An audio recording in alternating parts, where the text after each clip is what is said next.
Welcome to the Executive Leadership Forum 2021. The ultimate goal of the Executive Leadership Forum is to help leaders turn the science of leadership into practice. Therefore, we value and share practical experiences and insights to inspire mutual learning among our client organizations. This year's interview is based on the Eswatini Revenue Authority's Integrity Champions Program. Sit back and relax and make sure you put your questions in the chat box for the moderator.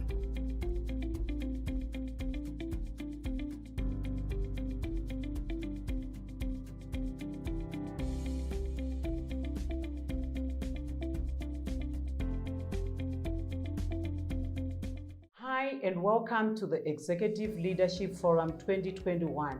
My name is Naomi Chitambira and with me is Paulette Twala, the Director of the Internal Affairs Department at Eswatini Revenue Authority. Welcome to the program, Paulette. Thank you, Naomi, and thank you for having me. Thank you. At the Executive Leadership Forum, we strive to inspire, equip, and maximize each other. And we cannot tell you how excited we are that Paulette Twala is here to share the priceless experiences with the Integrity Champions program at Eswatini Revenue Authority. On behalf of the Executive Leadership Forum team, Paulette, I welcome you and I'm so thankful, and we express our gratitude for your acceptance of our invite. Thank you. All right. So this year's theme is about the enduring organization, inspiring hope through values. I hope we get a cue from there, the enduring organization that shows there are some things that you may need to overcome to become an enduring organization. So, Paulette, I understand you are the driver of the Integrity Champions program. Correct. What is the business case behind the program within the organization? Thank you, Naomi. Let me start by saying the Eswatini Revenue Authority is a semi-autonomous institution responsible for maximizing revenue collection. Now, as an institution that is charged with collecting revenue, there must be programs in place to safeguard the revenue that we collect. You know, revenue is money. We cannot take chances. It is not easy to part with money, even when you know you must pay or you must part with that money. So it is in this vein, Naomi, that the revenue has to be collected in an efficient, effective, ethical, and professional manner so as to inspire taxpayers' confidence and by extension, improve the much desired and anticipated voluntary compliance that the organization is currently driving. Now, looking at how we say we collect the revenue, may I point out that ethics, Naomi, is a pillar of integrity, and that integrity is the most important trait for professionalism. Therefore, this means that SRA staff has to be above reproach, have to be people that are of utmost integrity. They have to be above reproach when it comes to issues of fraud and corruption or anything, you know, detrimental to the mandate of the SRA. So having integrity as a value in the organization talks to safeguarding the revenue that we collect, talks to professionalism, you know, it talks to ethical conduct, it talks to transparency, it talks to accountability as well. So it talks to mitigating any risk, Naomi, that is associated with the revenue collection that we are doing. So also, you know, Naomi, we must be accountable and transparent to the very taxpayers that we're collecting tax from, you know, the general public and the entire Swaziland nation, you know, about our programs, about our initiatives that we have in place to safeguard the revenue that we are collecting. You know, since inception, Naomi, may I point out that we have had other integrity initiatives, and the Integrity Champions program is an addition to those initiatives, Naomi. So I can also point out that, you know, the Integrity Champions program, you know, is meant to assist, you know, the organization have integrity culture, you know, embraced across all levels in the organization, thus leading a stronger ethical culture, Naomi. You know, SRA, Naomi, has made it known from inception or since inception that it stands on issues of fraud and corruption or anything that could damage its reputation is a zero tolerance, you know, zero tolerance to fraud and corruption and any unethical behavior. We cannot then, Naomi, be casual about integrity, considering the mandate of the organization, considering the nature of the job that we do, Naomi, considering the very stance, you know, that we adopted. So we are being proactive. In fighting fraud and corruption. We are being proactive, mitigating those risks that are associated with revenue collection. And above all, Naomi, the program, you know, is meant to bolster taxpayer confidence, which will enhance voluntary compliance, you know. So because taxpayers will be having the confidence in us, they will have confidence of where they are putting the revenue in, and they will have confidence that they are putting their money in clean hands, Naomi. Wow. Thank you, Paulette. You've really gone deep there. Guys, you heard it, and this is so powerful. I've picked a number of top points for you. And for me, you know, when she says driving a culture of integrity, and that by driving the culture of integrity, bolstering taxpayers' confidence, credibility, and also she mentioned that ethics forms the backbone of values. Thank you so much, Pauletta. That really was deep, and I think so many lessons can be taken from the business case. Thank you. Thank you, Naomi. So, you know, Paulette, there's one thing I picked from the last question that you know, you mentioned that it's hard to part with money. I wouldn't want to confess because I'm on air. All right, but this is so true. And so let's talk about integrity, as you have said, is one of those elephants in the room. You know, many organizations have got integrity as a value, but few are courageous to, you know, talk about it and drive, you know, the agenda of integrity in terms of living it and all that and role modeling it. At this moment, I'm interested in knowing what tactics did you use to get the buy-in of people in the organization? That's a beautiful question, Naomi. You know, this program was not imposed. You know, we had to engage a leadership wherein we outlined the objectives of the program, right? And the desired outcome. And the terms of reference of the Champions program had to be clearly spelled out. You know, leadership had to see the bigger picture of how the program will contribute or will feed into the overall mandate of the organization. And another thing that contributed to the buy-in, Naomi, is that management had a role to play in the nomination of the champions. They had to nominate champions from their respective departments. It wasn't internal affairs nominating, but it was the management nominating their own staff, you know, to be the champions, to drive the integrity programs in their respective departments, because they know them better, they work better with them. So the nomination aspect, Naomi, allows management to lead from the team. The integrity champions were then informed that they had been nominated by management to lead integrity programs in their respective stations. You know, this on its own, Naomi, speaks volumes to the integrity of the nominated individual. You know, it says this person is a person of integrity, a role model, and also a peer educator. One would ask, Naomi, you know, as I'm saying, management had to nominate their teams, you know. One would ask why it had to be management nominating champions. Why not nominate champions from management? Naomi, what I can say is that management, by virtue of their positions, they are integrity champions, as they must demonstrate living the value of integrity. They have to lead. They have to live the value.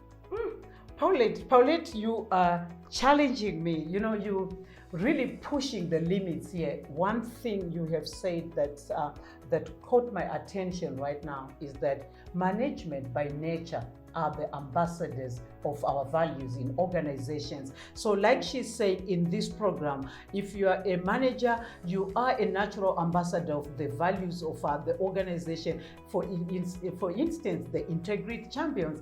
And I also picked a bit of some beautiful cues from this. First, it was a voluntary program. Second, led and also from the front, management was committed to it. And thirdly, being nominated also meant a lot to the people who were being nominated. And voluntary means some people understand why integrity, your value matter. So thank you so much. This is really, this is taking us to the next part of this interview and this session. And I'm really loving what you are bringing on the table. Thank you. So Paulette, you know, I'm already playing this on my mind, voluntary compliance. It's sinking in. It's sinking in, voluntary compliance. And Thank so you, I love that. you've actually converted me. Not that I wasn't being compliant, but I'm just pulling a leg there. Tell me, how do you describe the experience of having to champion the program within the organization? Beautiful. The bigger picture here is to see highest levels of integrity in the organization. You are pushed by the goals of the program. Yeah. You are pushed by the goals, you know, you want to achieve. Also, this is not an individual program or a one-man show, but it's for the entire organization. So the success of this program can be attributed to the will and support from everyone. And the Integrity Champions program, Naomi, unifies staff from different departments. Even if we were doing different functions in our different departments, but the common language in the organization is integrity. Thank you, Paulette. Guys, you heard it. You heard her saying it's not a one-man show, there is a lesson there. If you want success, you know, this is the driving department, but they are coming out to say the value of integrity cannot be one-man show. So our values are not a one-man show. They must speak to the organization. I like one thing you have just mentioned, Paulette. You said the success of the Integrity Champions cannot be owned by one man. It's the collective efforts of all the people within the organization. That is powerful.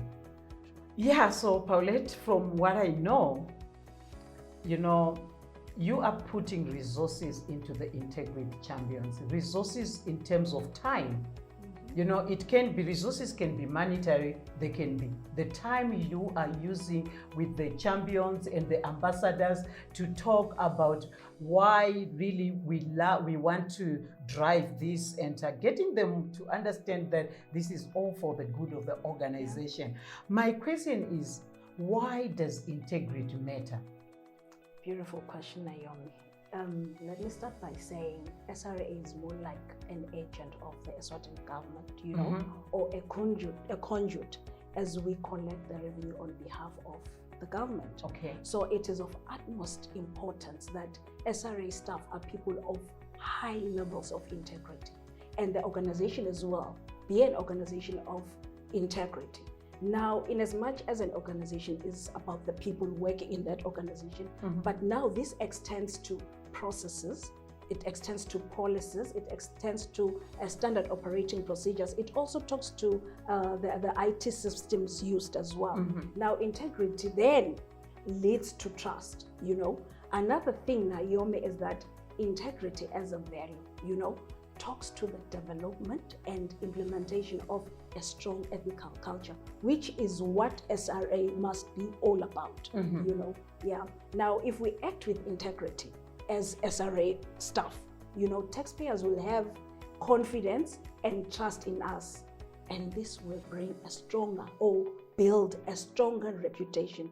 Reputation, Naomi, is everything. You know, you build your reputation and destroy your own reputation. Yeah. So now the taxpayer confidence and the trust in us will build now the stronger reputation for the SRA.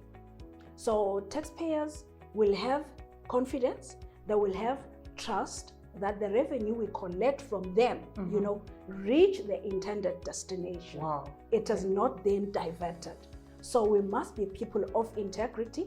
Thus, integrity as a value is the backbone if we are to deliver in the mandate. If we are to deliver on the mandate and achieve, you know, the vision of 100% voluntary compliance for a better kingdom of Eswatini, Naomi. Yes. 100% voluntary compliance. Yes. I told you I'm sold out on that. Okay, so you mentioned that integrity leads to trust. I want to just know, how powerful that statement is, that integrity leads to trust. So it means if we live our values, we gain trust. True. And I'm also, I sometimes I read my Bible sometimes, and there's a scripture that says, it's better, a good name is better than riches. So when you are speaking about this, I'm just thinking, yes, a good name is better than riches. And as you push the value of integrity, then it's possible really to get 100% voluntary compliance. Now, Naomi, if we're talking about trust, which is as a result of integrity, may I mention that the trust that I'm talking about also, the taxpayers' trust and confidence, may I mention that it will remove, any doubt or negative perception of embezzlement or misappropriation of the revenue, deposited into the SRA. It then places the SRA in a good standing with partners, in the same space, in the same tax administration industry.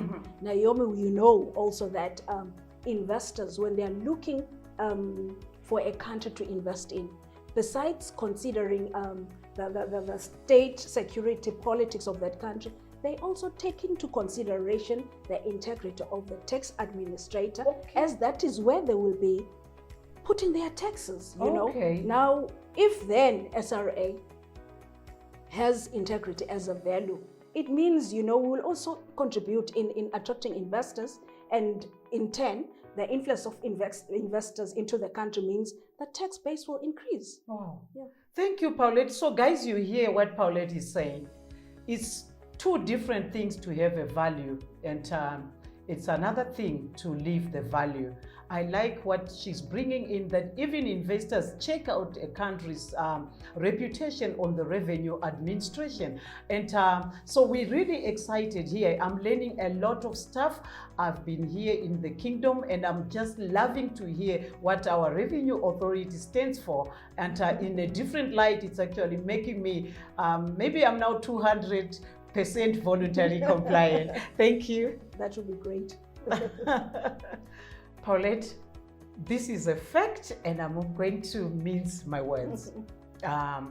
We live in a world where constant surprises from those who lead us are coming, through newspapers.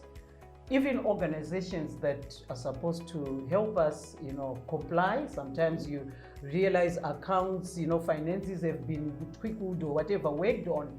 And it's quite a scary moment. When I was a kid, if my mom say you don't sit on the couch, this way, and I see her sitting like that, the next morning I would feel very comfortable to do what she said don't do, because I saw her doing that. So I just want you to help me understand a bit what you think is the greatest threat to integrity within organizations. Okay. Leadership hypocrisy is a great threat. If you have leaders who do not follow guidelines that are set out for all employees, how do you expect those employees to follow with integrity? Yeah. So leadership hypocrisy is a big threat.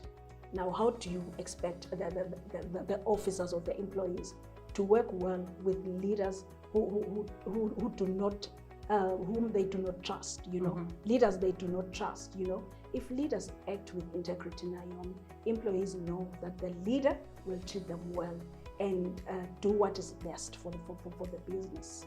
So employees sort of emulate their leaders. Okay. Another threat is that if integrity is not a value or recognized as a value in an organization, it's also a threat. And also another thing is another thing that I can think of is that having integrity as a value, but we do not live the value. Okay. So not another threat, practicing you the know? value. Okay. Exactly. Is Yes, not also a practicing the threat. value. Yes. If we are silent as an organization Okay. about the culture of the organization, about integrity, Uh-huh. where will you be pushing integrity from? Mhm. All right, so you have given me a new word. I thought I'm a guru in leadership and organizational development, but you've just given me a new name, for leaders who don't do what they are supposed to be modeling. It's called leadership hypocrisy. Oh, I thought hypocrisy was in the Bible and it should stay there. But I'm so glad you're bringing it up here, Paulette, to say followers don't do what leaders say. They do what leaders say. So that's a powerful point there. So it actually means one way to eradicate the problems we have in organization is to just have our leaders model the right culture, the right values, the values we want to live by. All right, guys, you're getting the cue from here. I'm really being inspired here. If you are a leader and you think having a value on the wall is going to change the organization, you will be surprised because people are looking at what you are doing, not what you have written on the walls. They're looking at what you used to make decisions, not what you have written on the wall. So this is quite inspiring. The enduring organization, inspiring hope within the workplace. Okay, using values to inspire hope within the workplace. All right, Paulette, the constant theme I'm getting from all this discussion is that values are enduring, values are not seasonal, and your values will hold through every season, even those challenging seasons. Interesting enough, we are in one of the toughest seasons of our lives with the COVID-19 pandemic, which has affected us economically and socially. It has wrecked everyone. I just want to know, how have you managed to keep the integrity flag high? And even in this season, how have you been doing it? Thank you for your question, Naomi. This has been a difficult time for everyone. It's still a difficult period for everyone. But what I can say is that values unite people even in such times. At the SRA, we drive integrity as one of our values, like I've said in our earlier discussion. Now the Integrity Champions program called for continued engagements. Now the champions had to keep the fire burning at their various workstations. Now integrity continued to be a topical issue. We continued to drive in integrity programs, integrity initiatives. We continued to have those engagements, the talks, the integrity talks in the organization. We had them in formal setups and informal setups to make sure that the fires are kept burning, And this program, the Champions program, like I'm saying, they kept the fires burning. The program put an emphasis, that integrity is not an on and off situation. Yes. You cannot say, because now we are facing the COVID-19 pandemic, let me remove my integrity jacket. Yeah. So integrity talks to you. It talks to Naomi. It talks to that individual. Whether you are faced with situations or not, integrity is just you. Yes, Naomi. Now our programs were such that we had to talk about integrity so that we mitigate any potential risk. Yeah. So from what I'm getting here, Paulette, integrity is a value that can continue burning its flame. And like you're saying, with any value, we cannot say, let me put my jacket of responsibility and then I can remove it. Now let me put, it's a state of being. Yes. Okay. And one thing you're bringing in that's very important again in this is that values need ownership. When we own our values, they become who we are. That's so powerful because we are living in times where organizations really have got values. It has become fashionable actually to go for strategic planning and revisit those values and doing nothing about them to the extent that consultants are now saying, don't talk about values, don't talk about integrity if you cannot tell me about the behavior that describes integrity. Because from what you are saying, integrity may mean two different things to just the two of us here. To me, it can mean if the times are hard and I need to save 20%, I may not be guilty of not being upholding integrity. But what I like from what you're saying is that these are values. It comes to values, they become productive when they are owned. All right, thank you. Yeah. Anything else? Another thing that I can add, Naomi, is that when we're talking about living the values as leadership or as employees in an organization, it talks to commitment to the organization. You know, living your values, living the organizational values shows that you are committed to this organization that you're working for. Wow. So, all right, Paulette, I don't want to be preaching. Paulette is she's bringing in great insights, guys. I think you're getting it. Ownership, commitment. If you're working for an organization that you do not connect with what it stands for, you are actually a risk. I think we have opened a risk register here. And so this is quite inspiring.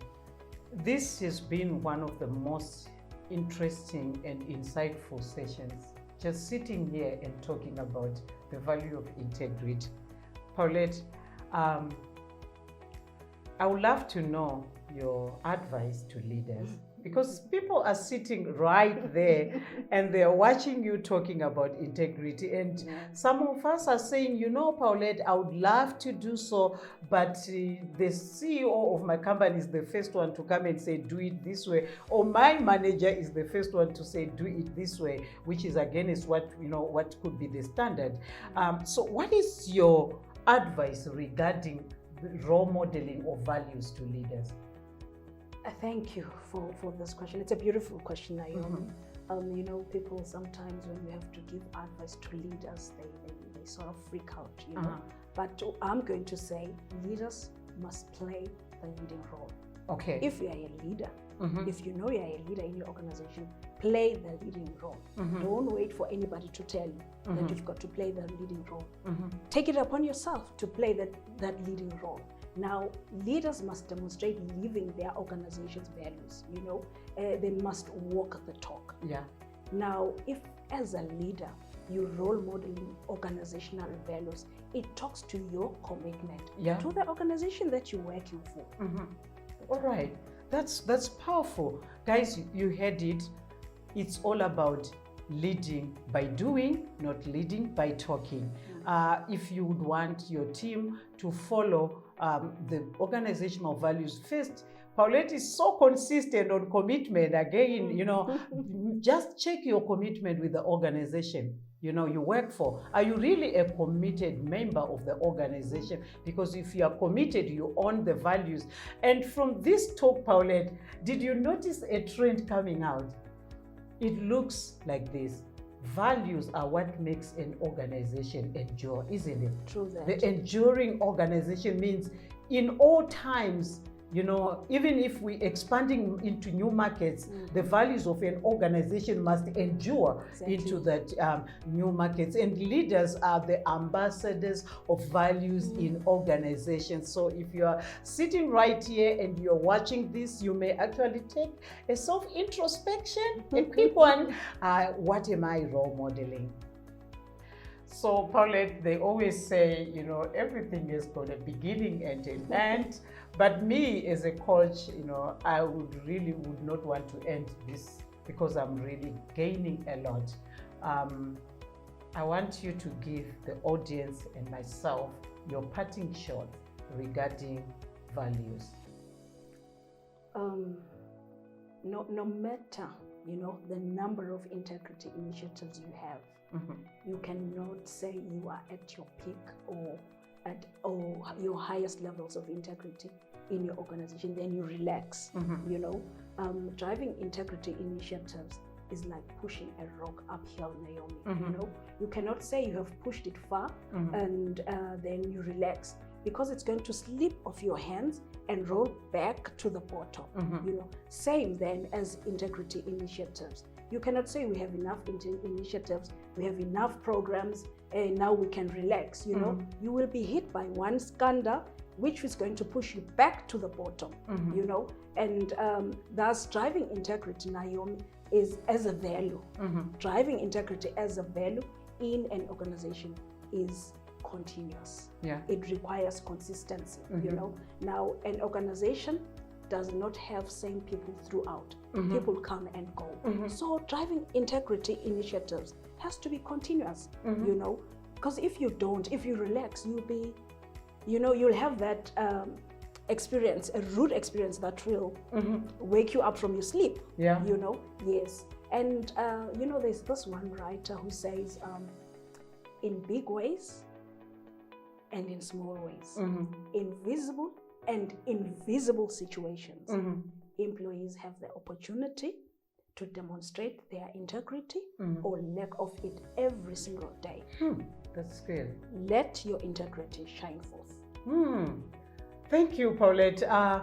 Closing on a powerful note, Paulette, I don't want to dilute what you have left to the audience.